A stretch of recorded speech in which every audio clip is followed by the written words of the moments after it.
A budget airline is a promise built on a razor's edge, a flight almost anyone can afford. But one cost sits at the center of that promise: jet fuel. When fuel nearly doubles, the model can break in days, not months. Failure would not look dramatic at first. It would begin with a signature.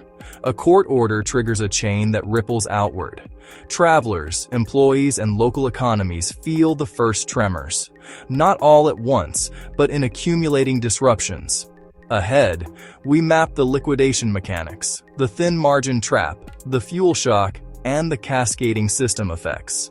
And we test what actually happens if Spirit is forced to liquidate. Start with the end. When flights stop, everything else follows. Liquidation is the end of a company as a going concern. Operations stop permanently. What remains is dismantled and sold off, piece by piece. A court-appointed trustee gathers assets and runs the process. Airplanes, gate leases, equipment and brand assets. Cash proceeds flow by priority. Secured creditors first, then unsecured. Rarely anything for shareholders. In Chapter 11, the airline flies under court protection while it reorganizes. Tickets are often honored in reorganization. In liquidation, flights stop immediately. Future tickets become claims, with refunds unlikely. Employees receive final notice, not furloughs.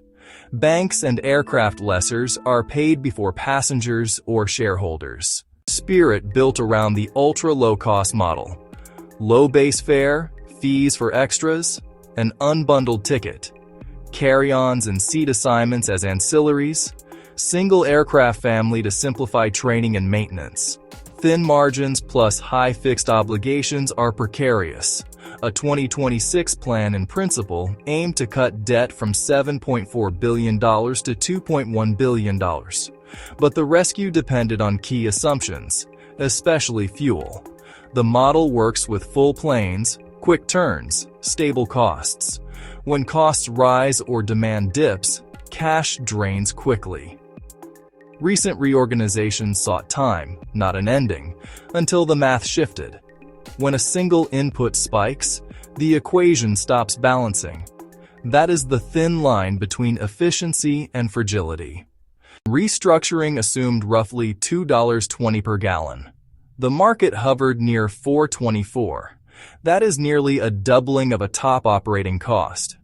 External shocks, like conflict in the Persian Gulf, pushed energy prices higher. Fuel can be a quarter to a third of costs.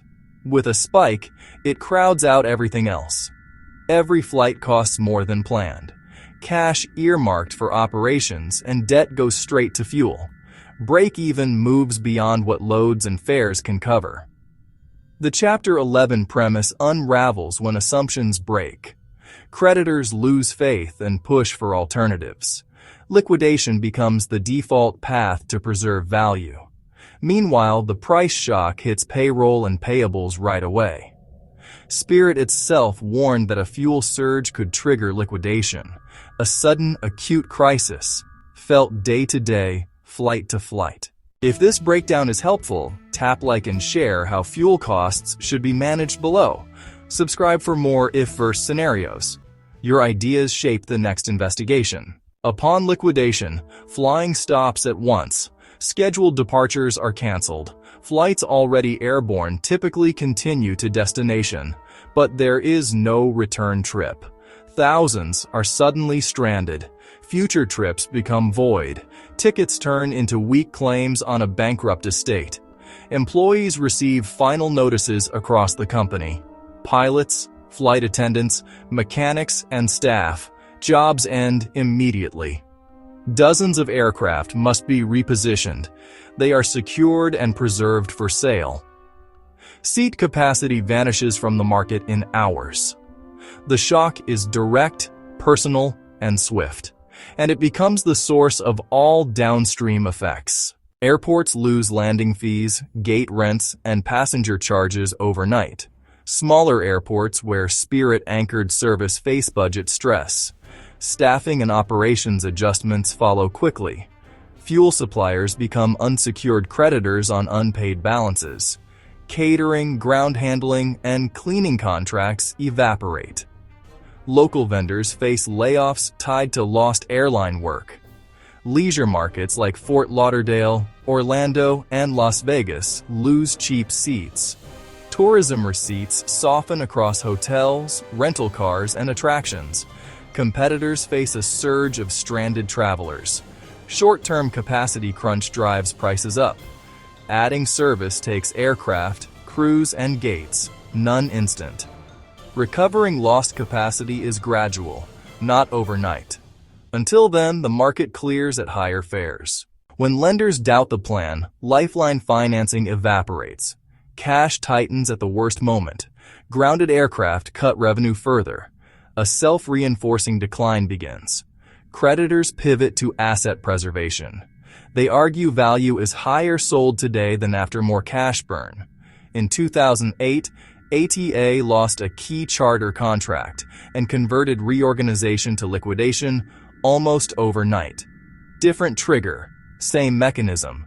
A shock destroys plan viability. A strong bid can be an off-ramp. Weak, rejected, or withdrawn, offers close that exit. At that point, the end accelerates. The feedback loop resolves into a final shutdown. What began as higher fuel ends as silence across gates. Which routes would be hit hardest? Comment your examples and hit like to help others find this.